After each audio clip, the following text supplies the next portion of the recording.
Istri Putra Siregar unggah video sang anak minta ayahnya pulang.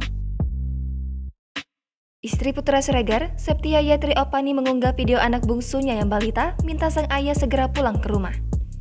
Sebagaimana diketahui, Putra Siregar kini tengah berada di tahanan karena diduga terlibat dalam kasus pengeroyokan di sebuah kafe kawasan Senopati. Septia juga mengunggah kedekatan Putra Siregar dengan anak-anaknya. Terlihat dalam video yang diunggah Septia, bagaimana anak-anaknya itu sangat manja dengan Putra. Anak-anaknya itu tampak lengket dengan Putra. Putra tampak kerap menghabiskan waktu bermain dengan anak-anaknya ketika di rumah.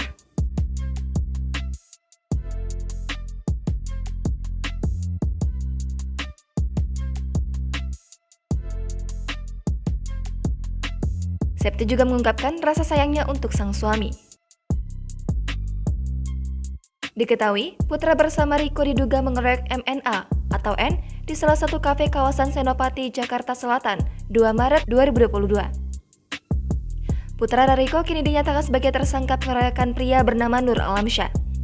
Saat ini, Putra dan Riko telah ditetapkan sebagai tersangka dan ditahan selama 20 hari. Jangan lupa subscribe, share, komen, dan like ya!